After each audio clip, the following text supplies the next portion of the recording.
very good evening. This is your fellow runner Shiv Kosgi. A warm welcome once again to Hyderabad Runners webinar series Beyond the Track. And today is 52nd episode. We hope you are taking all the measures to stay safe and healthy. Hyderabad Runners promotes running, fitness, and active lifestyles through its thousands of runners, volunteers, and mentors. Couch to 5K, Club Run, Kids Summer Camp, Train and Shine, Kids Run, and our signature event, flagship event, Airtel Hyderabad Marathon, are just a few of our key initiatives. In our endeavor to keep you constantly aware and educated, we bring you Beyond the Track, a 1 hour live webinar series of conversations with some of the highly distinguished experts from the running and sports industry to help you all with both theoretical and practical knowledge. As we complete 14 successful years and enter into 15th year on this remarkable occasion, we have a special edition for you this evening. We are proud to host the 52nd episode of Beyond the Track with Hugh Jones, the winner of 1982 London Marathon, Secretary of AIMS, that is Association of International Marathons and Distance Races since 1996, and the race director of Procam International Road Races in India, Tata Mumbai Marathon, TCS World 10K, Airtel Delhi Half Marathon, and Tata Steel Kolkata 25K. Hugh Jones is no lesser than a living legend. Believe me, what a better word to describe an athlete who has 22 marathon wins under his belt and is among the top 5 record holders in the history of the sport running. Hugh Jones has gone on to become an expert in the science and knowledge of marathons and enjoys a tremendous relationship with athletes and organizers from around the world. He is the course measurer of the world majors race, London Marathon, one of the largest marathons in the world, and was also the IAAF, which is now World Athletics, appointed official in charge at the Sydney Olympics in 2000. As we endeavor to create a smooth learning experience for you all, continue to post your questions and comments in the comment section. So our moderator for today is Prashant Morparia, who will be engaging Hugh in conversation to transverse his journey of the past, present, and future of the running industry through his eyes. My dear friends, without further ado, I would like to invite Prashant to take this discussion forward. And I hope you guys are ready for it. If you're ready, please type ready in the comment section. Prashant, over to you. Welcome, everyone. It's my pleasure and privilege to host Hugh Jones today on Beyond the Track series. Welcome on the show, Hugh. Thank you, Prashant. I think it would be right to say that you've seen the marathon from both sides of the finish line, and that gives it even more importance of you being on the show today. And we would really be interested in knowing how you started off your journey and where you've reached today. But before that, let me also tell you that it's a privilege for you, for us to have you today, especially also because Hyderabad Runners completes 14 years, and we are stepping into our 15th year. We completed 14 years just this month. So it gives us a proud feeling to have come this far and carry on from here too. Yeah, well, 14 years is a long time in the history of Indian distance running. It's really been exponentially growing until the last year. So you've been, I know Hyderabad Runners have been a big part of that growth. So Hyderabad Runners being a voluntary organization and running being a very nascent sport in India, it's just picking up. So we've grown from a very small group in 2006, 2007 to a group of about 10,000 to 12,000 runners today. So I would like to tell the viewers that Hugh has been into running for, I think, almost 45 plus years. And he was the winner of the London Marathon in 1982. And he's still the only Londoner to have won the London Marathon with a timing of 2 hours, 9 minutes and 24 seconds. So yeah, that's his picture of him winning the London Marathon. So we would like to know about your journey in running, how you started, how you got into running, and what pulled you into the sport. Well, actually, it was a little more than 45 years. It's I'm just figuring it out now as I sit, and it's 54. And Oh. Strangely enough, my running career, I mean, that was my first competitive race. It was a cross-country race, and it was located no more than about 5 kilometers from where I sit at this very moment in northwest London. It was a sort of Boy Scouts race, borough championships, and I went into it completely clueless. I hadn't done any competitive running. I just run as a means of getting from A to B, and being the impatient sort of person that I was always trying to beat the car to the next lamppost or something like that. There was always something going on like that. So I was very active, but it hadn't been channeled. And that race in around a windswept reservoir just here in northwest London in March 1967 was what started me off, I suppose. Gave me a taster anyway. Didn't really develop any further until I went to secondary school, which was about 6 months later. And then the sort of school system started to take over. You know, they have a structure.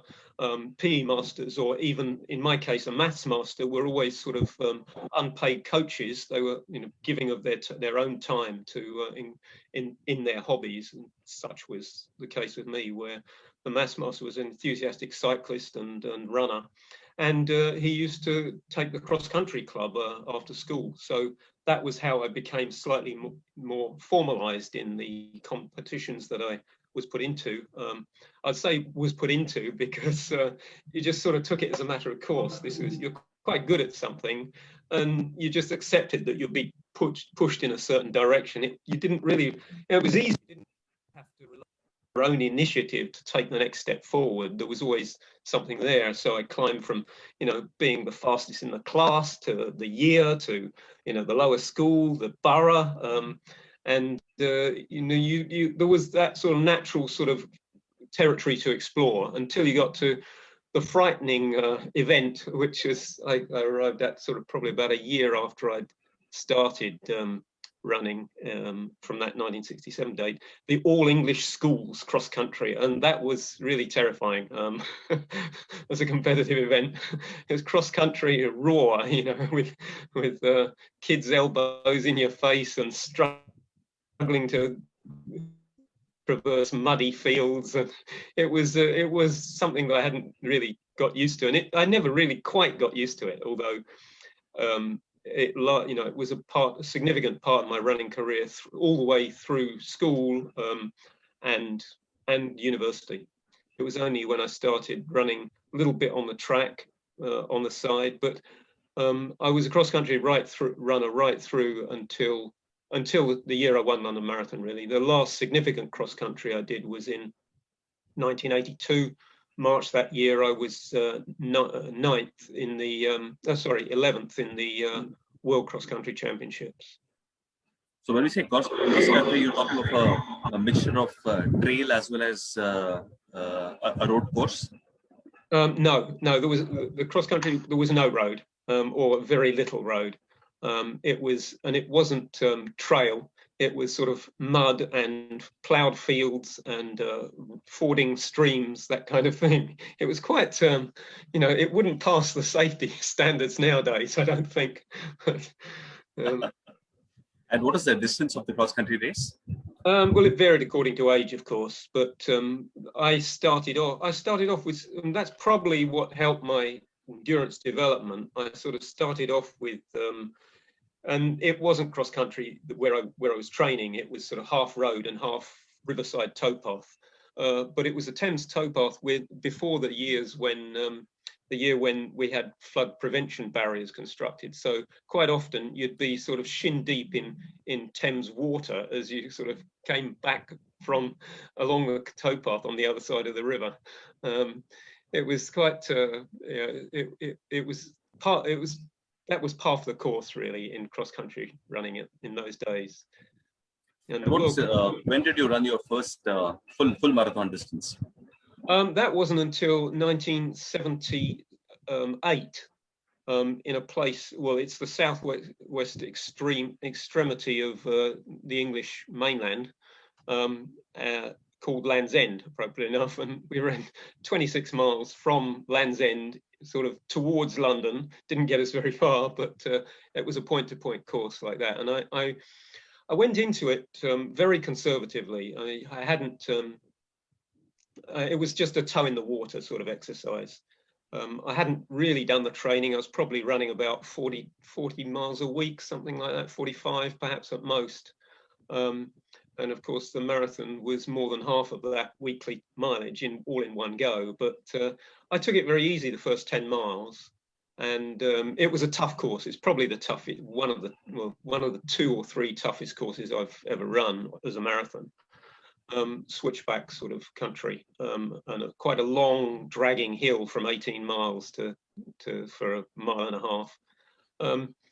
They flattened out courses since those days, but it was a small race, only 60 people, but it gave me the freedom to just see what talent I had in that line, because it was, even at that stage, it was clear to me that I was being pushed up the scale in terms of endurance. At one point I was okay as an 800-meter runner at school, but gradually, I comparatively got lesser results at those distances and better results at longer distances, and that sort of naturally tended towards a marathon. I was 22 at the time, so it wasn't it wasn't sort of early in my running career really. But one thing, strangely enough, I didn't train for that marathon. I won the race in 2:25, which sort of bore out the idea that my talents lay more towards the endurance end of distance running. But it didn't seize me with marathon mania, so to speak. I just continued to run one marathon a year for the next few years, just to see how it was going, and continued with the cross country and to a lesser extent the track. So full marathons have always been your favorite distance, or half marathons, 10Ks also have have benefits? I mean, are they also your choice of distance? I would say that probably my favorite distance is a race which isn't really held much nowadays. It's a 10-mile race. I mean, it wasn't where I did best at. I mean, marathon was one which got me international level results, but it's hard to have marathon as your favorite event when you can only do 2 a year or so, at top competitive level. 10-mile races, certainly a period in the mid-70s, were really quite highly competitive in the UK road circuit, and tough courses, good competition. It was a very good training ground for keeping a basic sort of level of speed, as well as the endurance that seemed to be my more natural inclination. And London Marathon was the first of your podium finishes, I guess. No, well, as I say, I won the first one. It just depends what level of marathon it was. I won the first one. I think I was about. I can't remember where I finished in the second one, but I improved 5 minutes. But it was a bet, it was probably finished about round 5th or 6th, I think. I can't remember. Then that was 1 year later. Then 1 year after that, I ran the 3As, the English Championships, which was a trial for the Moscow Olympics. And I was going quite well. I think I was about 8th position until 23 miles, and then doubled up with stomach pains, and had to sort of jog, walk, and exercise over the last 3 miles. Dropped to 14th place. Still improved my best by about a minute, just under 2:19. But that was the last. The one after that was only my 4th marathon, I think. The one after that was a year later, the same sort of championship, but I cut on a tough course. I cut 5 minutes off my best time, and that was the first marathon I'd done where I felt, wow, yeah, I did it. I got out what I thought I had. And I ran 2:14 on this rather tough course, won the English Championships, and that sort of got me to international level then, on the fringes of it. But over the next year, I ran quite a few races and sort of confirmed that idea that I would be able to survive at international level in marathon running. And I was third in New York Marathon, second in Tokyo, and then to cap it was one London Marathon in what still remains my personal best time. We also have a slide of your other wins. I think she will just show that in a while. And so, till when did you till when were you active on the running circuit as a runner? Well, difficult to say, I mean, old runners never die, they just sort of fade away. And I kind of faded away, really. I wouldn't have wanted to have made some sort of announcement saying I'd retired from, but I mean, de facto, yeah, you have, you're doing other things, and there's always the business of having to earn a living, which drags you in a different direction, at least a different department of the same thing. But yeah, I won the New York Marathon Masters, or Veterans as we call it, that's the over 40 category. I won that in 1995. But even the following year, I dropped to, I think, third. So it's a pretty steep drop off if you're still aiming to be competitive. Age 41, you're less competitive than you are age 40, age 42, less than 41. So, it's a bit depressing, really. And I took to running marathons much more frequently, really, but at less than full capacity. And so I ran in places where I just wanted to run, and it took me to some pretty wacky places, which I wouldn't really have considered when I was a top class international runner. I'd have obviously followed the money, to the big destinations, big races. You have some fantastic timings to your credit. Half marathon time of about 1 hour, 1 minute, and you can show the slide. No, unfortunately, that's where my course measurement hat comes on. Unfortunately, the half marathons that I ran, or even I probably were my fastest half marathon, but they weren't the right distance, and I knew full well that it was too fast. The time that I had. Once I had 1:01:06 and the other 1:01:35. I knew both of those were short. And the fastest I ever ran on a properly certified course was 62:40. So I still think I would have been about 62 flat as a best for a half marathon race. But I never managed to record that because the ones I did run at the peak of my capacity were unfortunately short. I guess that's also one of the driving factors which got you into course measurement. I think you started off around the same time, mid-90s, into course measurement. Yeah, I mean, I was interested in the sort of in-course measurement from very young age, really. I mean, I can still remember as a school kid thinking, when I saw somebody in front of me thinking, oh, he's running further than he needs to, and I was sort of beelining to the next obstacle on the cross country where the path, disappeared. So it was that kind of, need to pay attention to the shortest possible route you could run was in my head from very early. And I did see advertisements by what used to be the English 3As for course measurement seminars. This must have been in the mid 80s, I suppose. And I thought then, that I would like to do that really, but I couldn't because being, still a competitive athlete, marathon runner, that's Sunday mornings is when you do your long run, and Sunday mornings was usually when you had to measure because that was the time of least traffic circulation and you could do it at least risk to your life and limb. So I put it off until really I stopped being a competitive runner, and then I was mentored by some fellow measurer here in North London, again not more than 5 kilometers from where I sit, who was at the time assistant jointly with John Disley, who was one of the founders of London Marathon, He was jointly responsible with John for the measurement of the course at that time, and he sort of took me under his wing and just tutored me sort of one-on-one.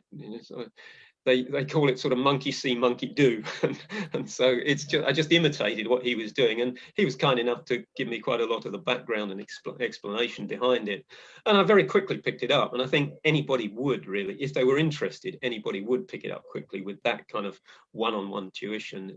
Nowadays, it's not that easy to arrange. We tend to insist on sort of formalized tutorials to sort of imparting the knowledge, but it's I think a lot more effectively communicated in a one-to-one situation. I guess they say runners know the value of every kilometer, but I think as a course measurer, you know the value of every meter on the racetrack. Yeah, well, it's all those marginal meters that count, to make sure that you're not less than the right distance. You can always be a little bit longer, but not less than. So now a lot of races in India are going in for professional course measuring, and I hope the trend continues and more and more races go for professional measurement. But when you're doing the measurement, what are the factors that you take extra attention to, or what are the details that you go into? Just throw some light on that. Well, I think you don't need much to be a course measurer. You need to be able to ride a bike. You need to be, pretty Bike as in hardened to a bicycle. Yes, a bicycle. Yes, and you need to be pretty hardened to road traffic conditions, which I think probably everybody in India is, but not everybody here. But other than that, the calculations are guided by just basic logic as to how you think of it. But the calculations that you have to do is simple arithmetic. Well, it's only simple because there are such things as pocket calculators. There's quite a lot of numbers there, but the operations are just addition, subtraction, multiplication, as much as a school kid would know. And it's just a question of being guided by the logic of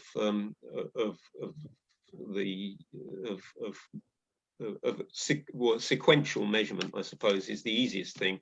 But for example, if I'm going to do a measurement tomorrow morning, early tomorrow morning in central London, and I've got to ride that course legally. Really, I can ride it with not that much regard for my own safety, but it's got to be legal. So, if the course, on a closed road course, runners run often in the opposite direction to the traffic direction, but I have to measure in the traffic circulation direction. So it's very much of a jigsaw, cutting and pasting pieces together in order to get to the end result.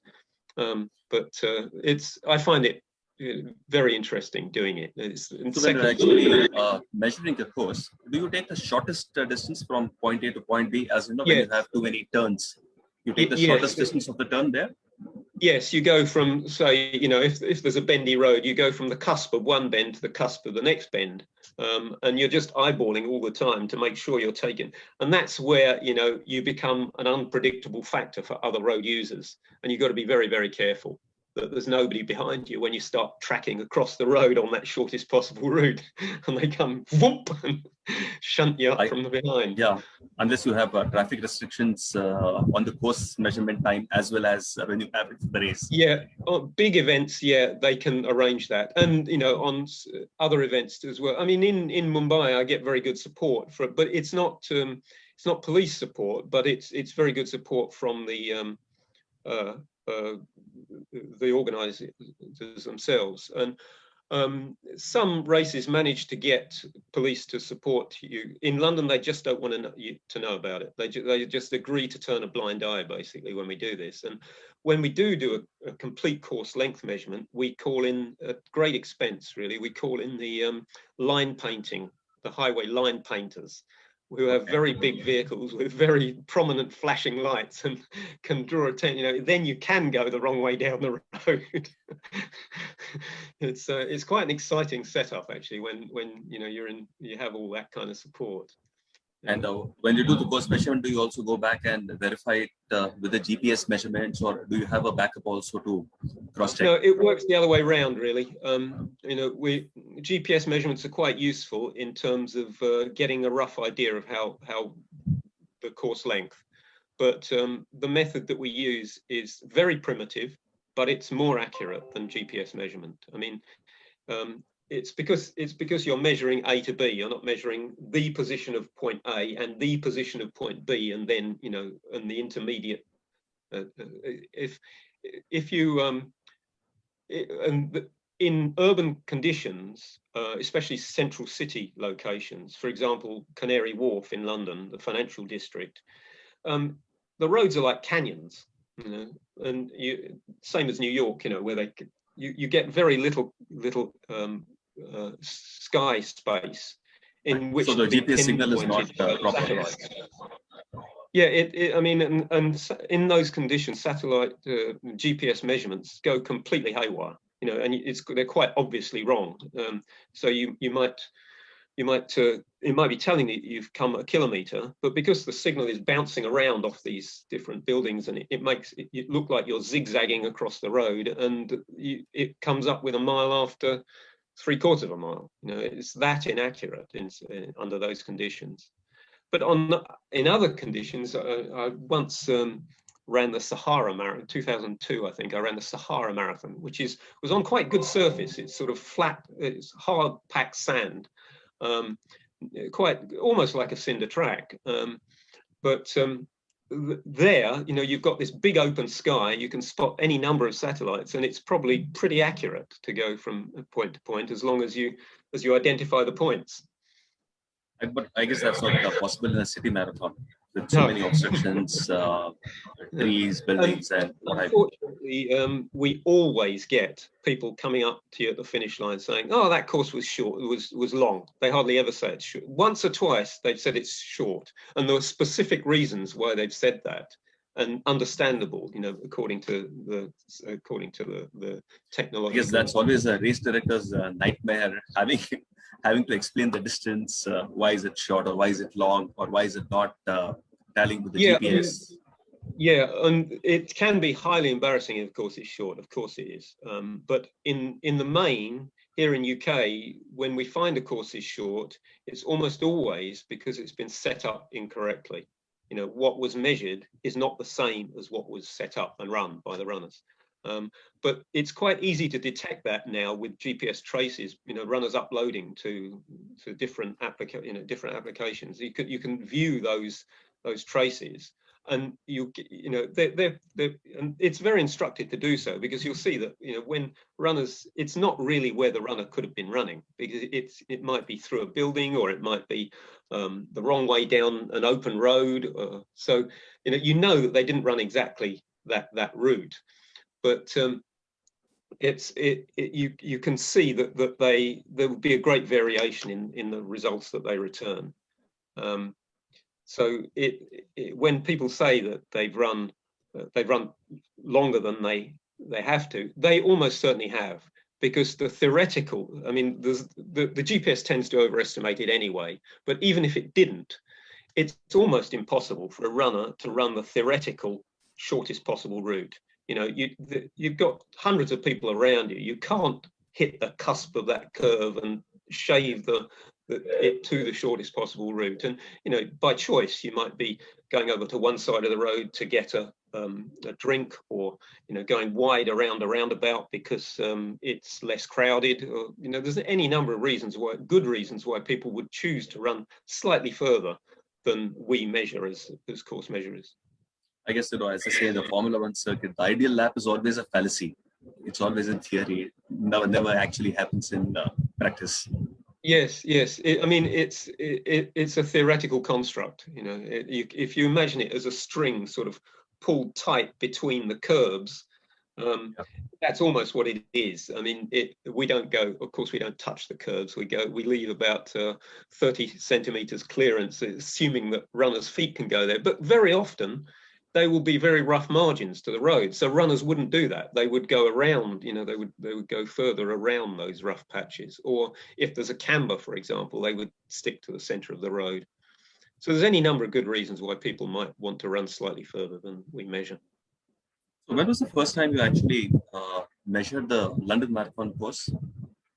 I think it was 96.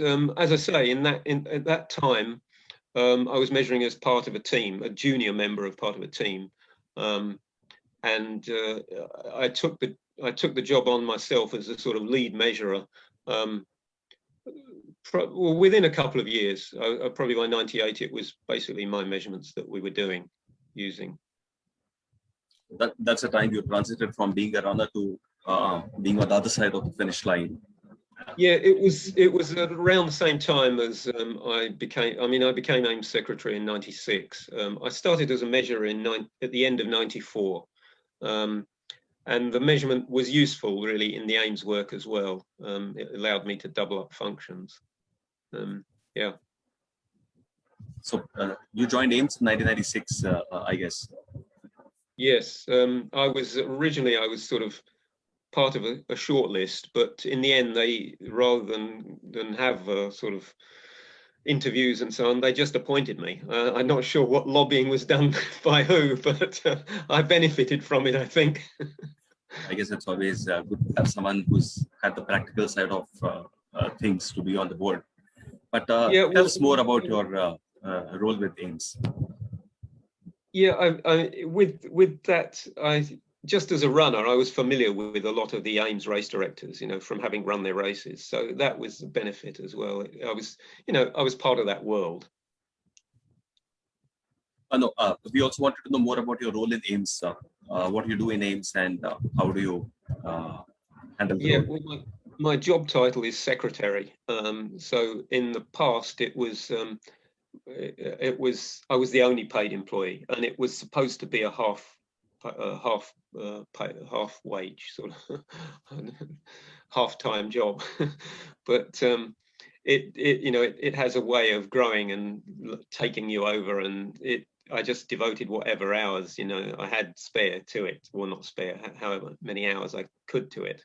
But the other things fitted in quite neatly along it, the course measurement, and at the time I was doing a bit of journalism as well, athletics journalism. So it was all, possible to lump it into the same ballpark. And the membership of AIMS, when I became secretary, the membership I think was about 115. In 2019, it was around 450. So there was a very nearly a fourfold increase over those years, and it's fluctuating now. We don't really quite know until we come out of the pandemic what membership will be as a sort of base level from which to grow again. But we're pretty sure that we'll get through this, and we will be again a growing industry. We would like to know your thoughts on the future of marathons, or the things to come, especially in pandemic. But we'll save that for later. Let me just get back to AIMS. You started off with the Distance Running magazine also in 2000. Yeah, it was. I started in 2000. The first edition came out, actually. It was the first edition of 2001. It was after Sydney Olympics. On the cover we had a picture of Naoko Takahashi, who was later that year to go on to be the first woman under 220. But yeah, distance running, yes, the latest edition is right here. It's something that we put out every 3 months. At the time when I joined, it was every 6 months, but from the moment that I joined, it became every 4 months, always with the idea of graduating to being a quarterly publication. And that's what it's been since about 2003, I think. So yeah, it's a magazine that is basically there to serve the interests of our members, and our members being race organisers. I think that's roughly around the time when you got the Disley Award. We have a slide of you getting the Disley Award from Prince Harry.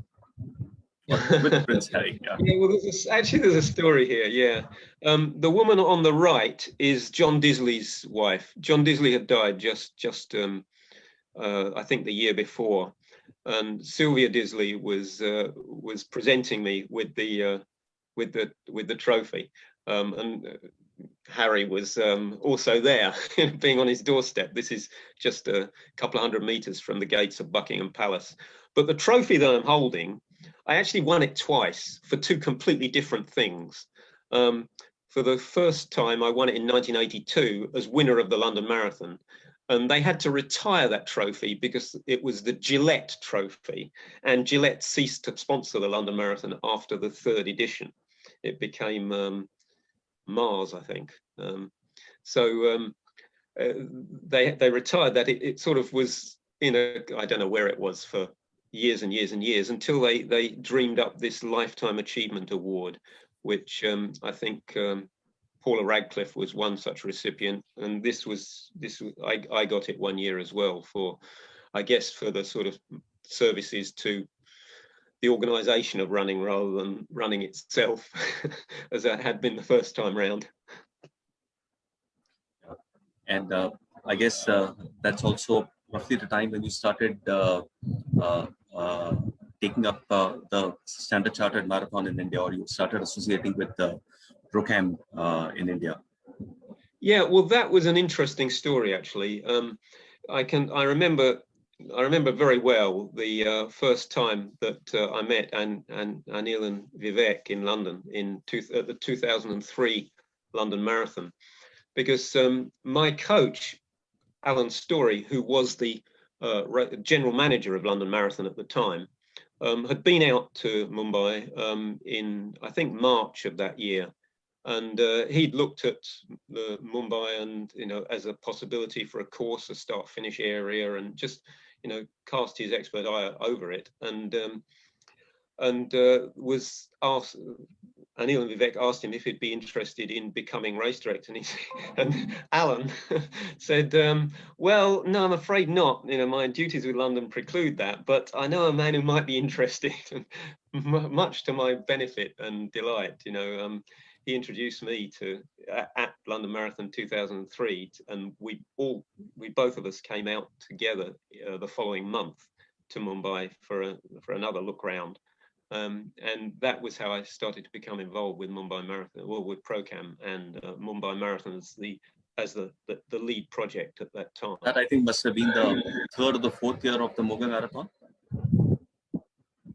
No, it was the first. It was year zero. I mean, I was okay. out there in So you associated right from the beginning of the Mumbai Marathon. Yeah, and the first edition was 9 months, 8 months later or something in February actually, 2004.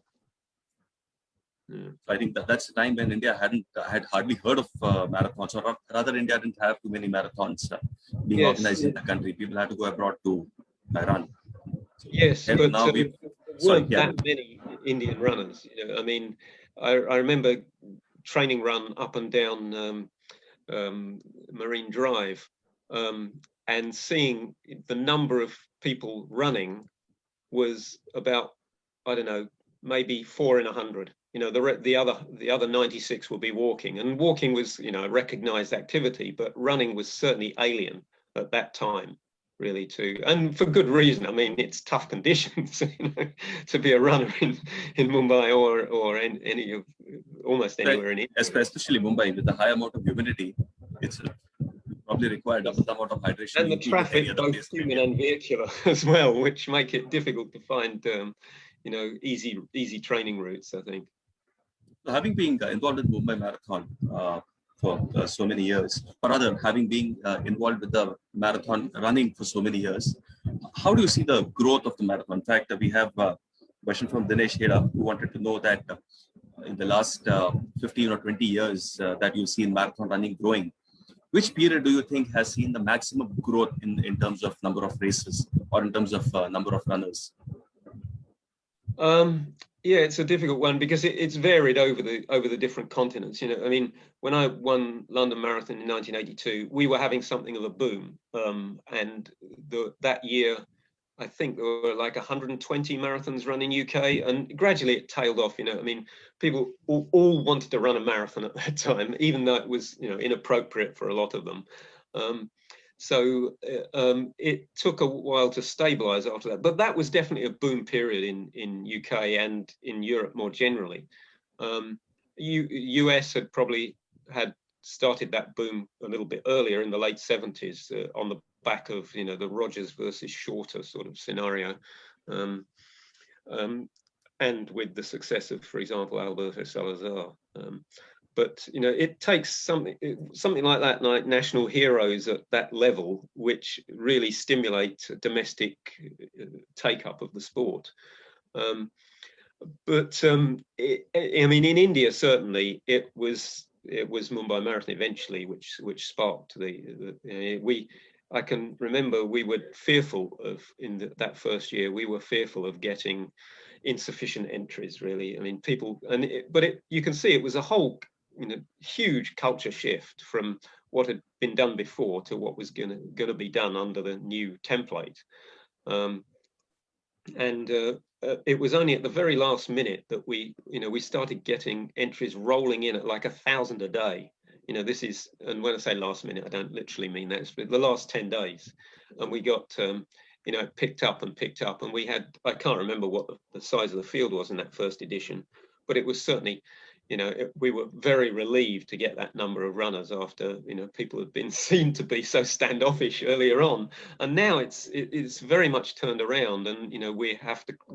It was always the ambition must be to have a closing date so that you know how many runners you've got. You know, you can plan in a much more programmed way. You know how many medals to order, or you know, race bibs to print, and all that sort of thing.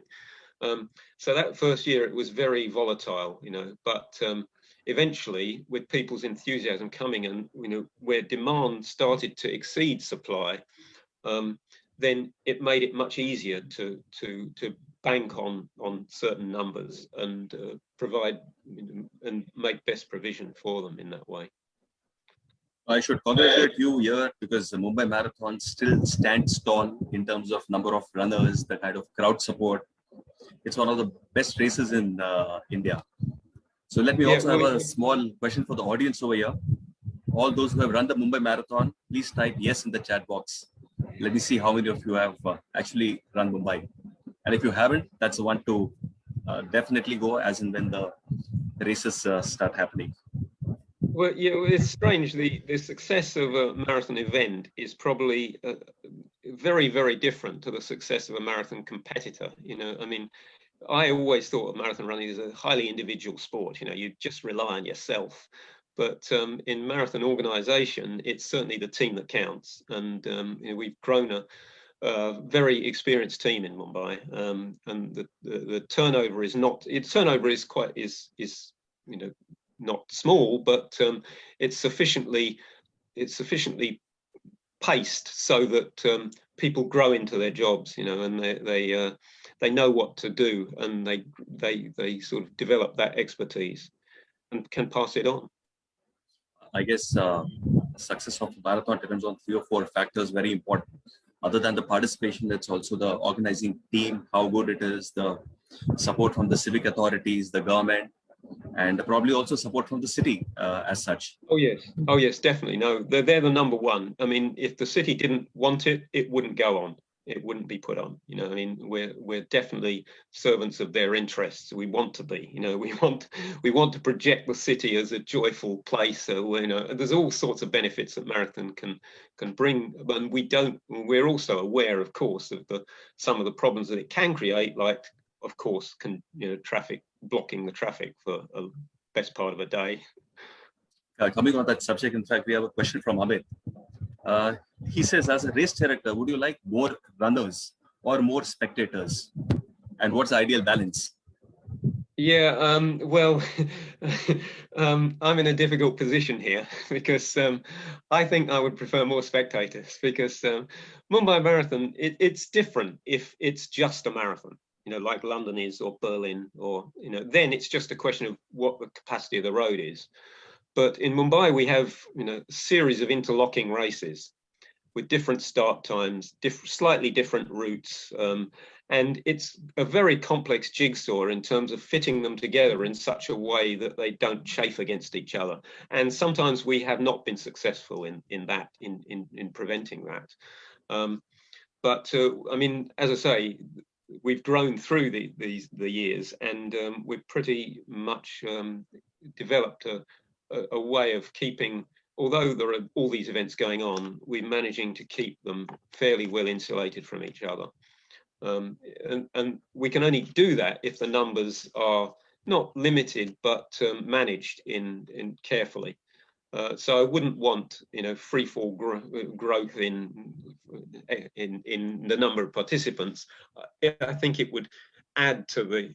I mean, I don't care how many people we can attract as spectators. That would all be to the benefit. You get ridiculous estimates from New York of 1 million spectators. If you work out what 1 million is, no race is ever going to get that. It's. If we can get a couple of 100,000, then that would be amazing. I mean, it would probably be 100,000 in India. I think is still a long shot. Yeah, it is. I guess we'll be getting there. I think the biggest races now have at least about 50,000-60,000 now in terms of all races combined. Because conditions in India, for running are tough. So there's, it's hot in Mumbai. Certainly, it's hot, and so we have to set the race off as early as possible. So at that time, there aren't going to be too many spectators around. So, there are reasons why for all of these things, and we have to play one factor off against another for a compromise solution. Shiv has just shared a nice picture of yours with Kipchoge. I think this is the 2016 Airtel Delhi Half Marathon. Yes, it was before he was really top of the tree like he is now, So having handled international races and Indian races, what is the difference you've seen in the way running has been built in India as compared to what you've seen abroad? Well, I think in India, I mean, running in Britain. Now, I'm from a sort of traditionalist background. I was part of the sport when it was very much a minority sport, and races were races, and we didn't sort of confuse them with too much else.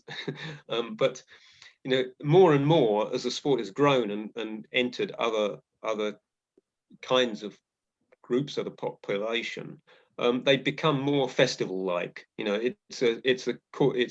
It's not a competitive event. There is that side of it, but there's also this huge participatory, celebratory event, and that's the big difference, I think. I mean, in London Marathon, you get elements of that. Of course, you have fancy dress runners and a lot of that sort of. But I don't think in quite the same way that it happens in India. With the range of different distances. You mean Indians take running a little too seriously, putting it lightly? I mean, I think you're attracting different kinds of people throughout the age groups, throughout the seriousness of their commitment to the competitive.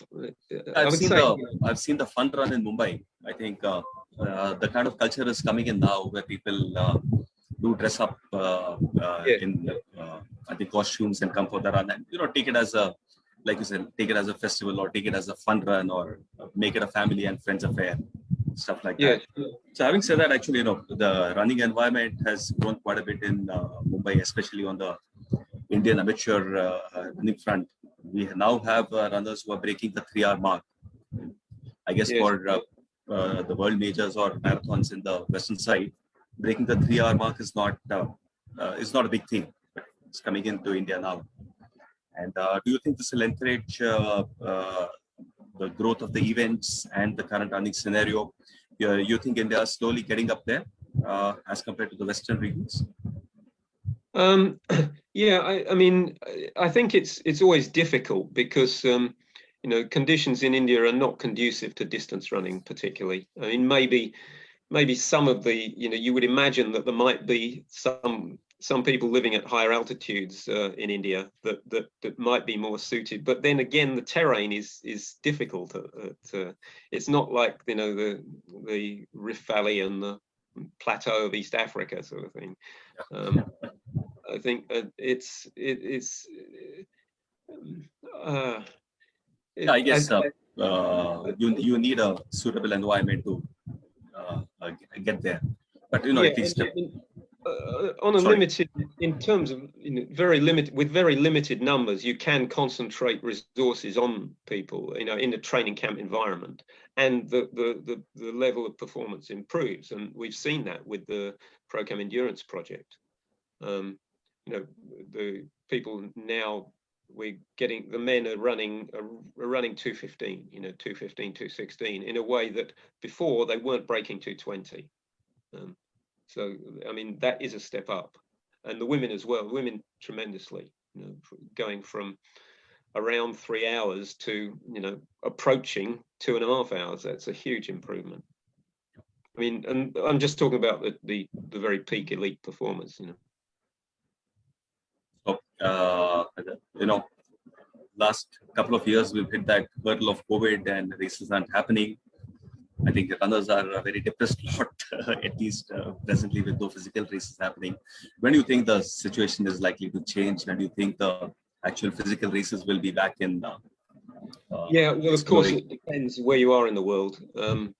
We have, here in UK, we're very favourably situated at the moment. We have very high vaccination rate, but we're still worried about development of variants and I mean, when I say we, I really mean the government or the scientists, or the general advice that is given is still very, very cautious.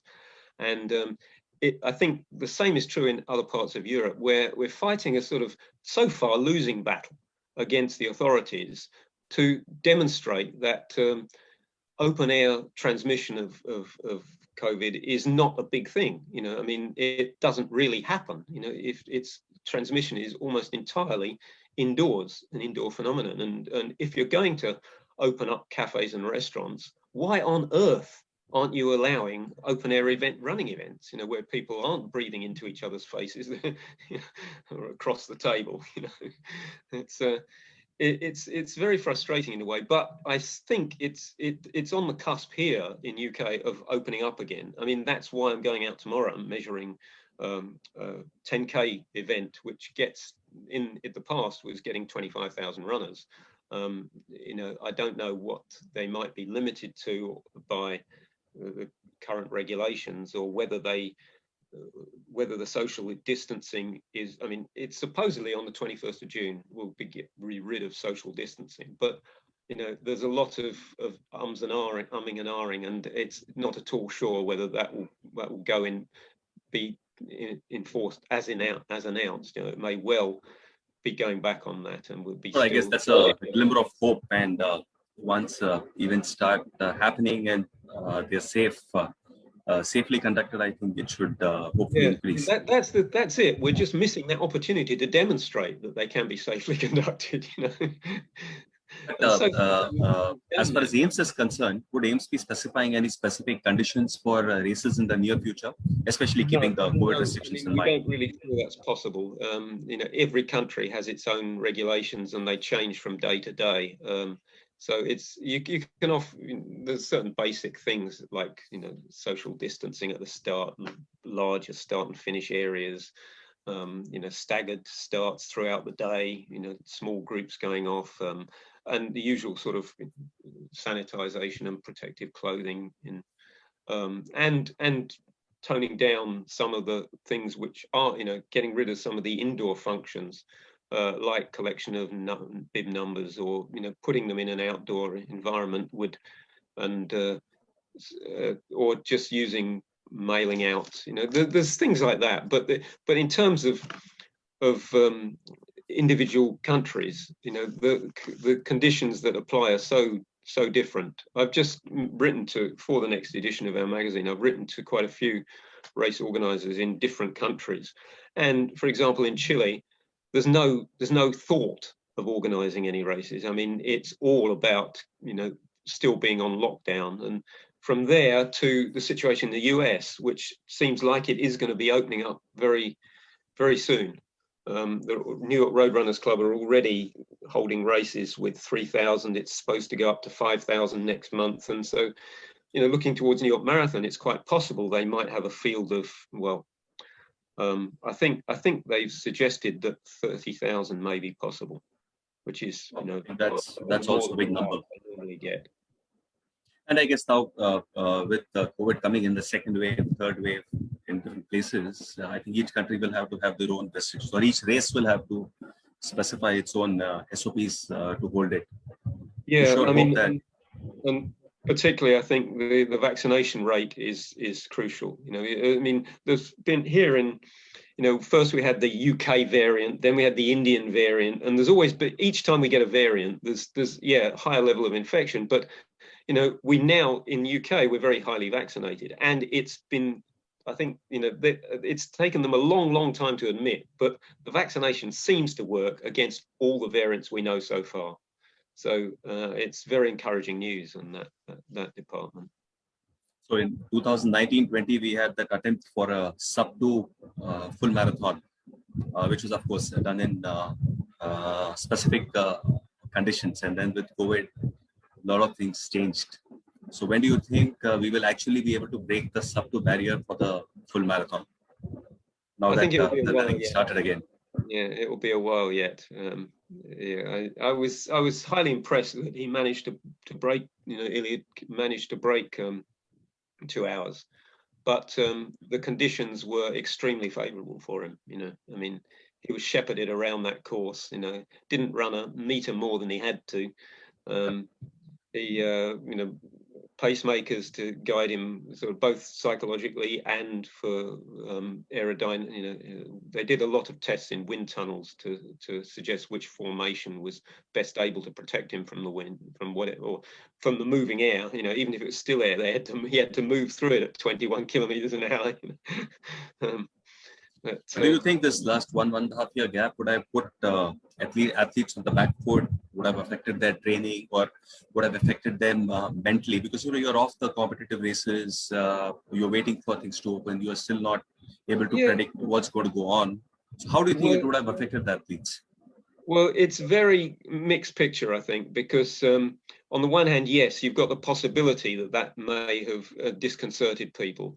On the other, you know, but at elite level, you've also got the impact of the magic shoes, that is so-called, you know, which is forcing performance levels up. So it's difficult to pick out, you know, how much that's creating this higher level of performance. But you know, it does suggest that the training hasn't been affected too much at the elite level, and I think at the mass level, there's certainly evidence that the number of new runners has grown. You know, people are going out there and running, not so much for the sake of running as just for their general health, which has always been a good sort of recruiting tool for us for the sport of competitive running. Is that health, you know, health lifestyle running. People, of course, the last 1 year has underlined the importance of fitness as you know, it's kind of made people realize how important it is to be fit, whether it's cycling, or it's running, any of these fields. I'm hoping that people will be back on the track with a vengeance as and when things can work. Yes.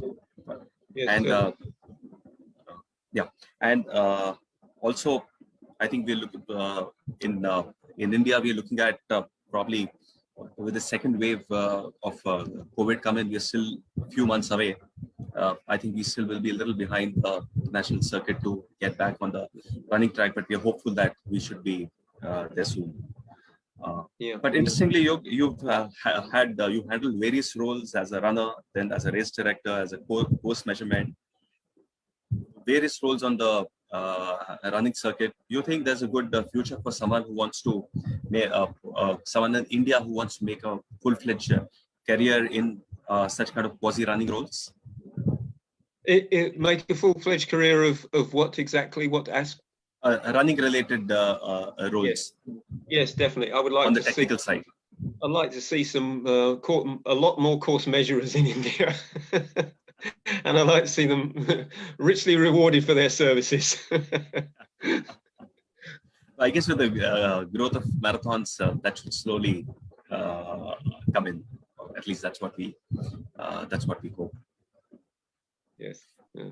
Anyways, good. So let me take a last question. Any word for the Indian friends or the Indian running community, Yo? I beg your pardon?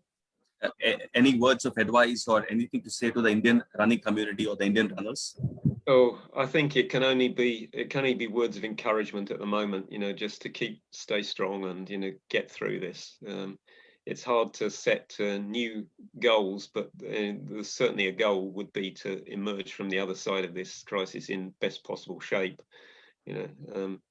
That's the elite athletes over the last year have managed to do that, and I think the mass runners, we're yet to see when because they yet to have an opportunity of turning out in live events again. But I hope to see them back, and not at all anxious in any way concerning the conditions that prevail from then on. We just have to get through all of this, and I think the will of a runner is quite a useful attribute to have in this situation, where you do focus on a fairly distant goal and you commit yourself to it and you push yourself through whatever comes in the way. So we had asked that question on the webinar, how many had run the Mumbai Marathon. We had the answer. We had about 30% of the viewers who had run the Mumbai Marathon. So we'll wait for the next marathon to start in India and for you to come in India so that we can interact with you and people can get back to their favorite sport of running. It's been a pleasure to host you, and there's a lot to learn from you. There's a lot that you've shared, which we've enjoyed, and we look forward with a lot of hope to get back on the running track. So thank you so much for coming, you. I would like to let Shiv take over. Shiv also has a nice slide about his interaction with you in, I think, Bangalore or Bombay during the course measurement. So I think he would like to say a couple of words before signing off. Yeah, Shiv, you can take over. Thank you, Prashant. Thank you. Thank you so much, Prashant. That was a wonderful and insightful session. Guys, I hope you agree to this. If you agree, type out claps and the emoji in the comment section. Yeah, if you have enjoyed this session, right? And thank you once again, Prashant, for facilitating this webinar. As I share a few key takeaways from today's, in the meanwhile, I also request you all that what are your learnings from this session, just put it on the comments box in words or in bullet points, whatever is convenient to you. I'm just putting up a slide where I have attended in person a course measurement workshop, which was attended at TCS 10K Bengaluru post race. And Hugh was the one who, conducted this course measurement workshop for the 2 days. And here are some pictures of it. And you can see Hugh Jones measuring the course in Ladakh with our Indian course measurer, Amir Shandiwan, if you know him. And I could just pull out these pictures. Hugh, these are from the Ladakh Marathon. Yes, that's right. We're not measuring the course with that measuring wheel. What we did was we measured the course the day before. We then wanted to make an adjustment. The race director wanted to make an adjustment at the start, and we had to move every split forward by about 250 meters. So it's quite a lot of high altitude walking that day. Yeah, guys, understand, just to tell you that how difficult is the course measurement. You can ask me whenever I meet in person. It's a very, very difficult, taxing job, mundane job, whatever you can call. It's quite a, taxing job. You'll have to measure. If the course is like Hyderabad Marathon from point A to point B, then you're finished. It takes 8 to 10 hours to just measure the course. And in the daytime, you just cannot measure the course. You'll have to be up all through the night, measure the course, make a lot of notes of reference points, this, that, exactly, a lot. And then you'll end up making few adjustments here and there to make sure the course is accurately the marathon distance. 42.195 is half marathon distance. And then imagine 2 different start points, 2 different races have to culminate at one point. The course have to become accurate, and so many challenges. It's just not an easy task, guys. So a round of applause for Hugh Jones on this, right? And he has been doing this for more than 25 years now, right? But on the plus side, it gets you to some wonderful places. Yeah, right. So with this, so my key takeaways or learnings is Hugh mentioned one race in a year, one marathon in a year. I saw a few people asking questions, why one marathon in a year? You practice, you train and perform well in just one race, go all out and perform well and show. That should be your A race. You can't just run marathons after every marathon in every month or every week. You just pick up one race a year, train for it, and then aim for it. That's the key thing. That's the reason one marathon a year. And the second thing, as you age, you become less competitive. That's a fact. That's a human psychology. And so the elite runners also. And that doesn't stop you from running or participating in marathons. You continue to run marathons as you enjoy them. Right. The third one, if you have run a race which is AIM certified course, then it's an accurate course. It's not shorter or neither longer. Right. The only difference when you compare with your Garmin watch or any other gadgets, you'll definitely find some variations. That's because, as Hugh mentioned, it could be anything with the satellite issues or running around the building and so on. The course is not measured with any digital gadgets. It's measured manually through the Jones counter, through a bicycle riding all through the course. Okay, that's how the course is measured. And one other thing, Hugh Jones has been the race director for Mumbai Marathon since its first edition in 2004. And even today, he's the race director for Tata Mumbai Marathon. And he has noticed that there's a huge culture shift since then until today in the way we in India are picking up running as a sport for recreation or an active lifestyle. And the last thing was word of encouragement in today's date is very much needed. Thank you so much, Hugh. I knowing Hugh since 5 years, and today was a very wonderful conversation and interaction with him because I didn't had a chance to chat with him for such a long duration because he was always busy when he comes down to India for a races, right? So today was a wonderful session and interaction with you. Thank you, Jones. Thank you, Hugh, for the valuable influence. Yeah, well. And thank you guys for spending time with us today and hearing Hugh Jones. The recording of this event will be available on our Hyderabad Runners Facebook as well as the Airtel Hyderabad Marathon YouTube page. Please come back to watch again and share it with your fellow runners and friends and on your social media if you can. And let the others also benefit with this Hyderabad Runners Beyond the Track webinars. Also, I would like to remind you that Hyderabad Runners promotes running and also a holistic training approach. Okay. And right now, the Train and Shine program has been launched and kickstarted just this week. And it's still not too late to sign up. Okay. Sign up, get the best out of it, train well. Races are going to open or happen soon in India. When? We do not know, but soon they are. So start training from today with Hyderabad Runners. And the next session of Beyond the Track webinar will be on 12 June, that is second Saturday of the month. And we'll be back with the new speaker with the monthly Beyond the Track show. Details of the guest will be shared with you shortly. Until then, this is Shiv, your fellow runner from Hyderabad Runners, signing off. Stay safe, stay healthy. Goodbye.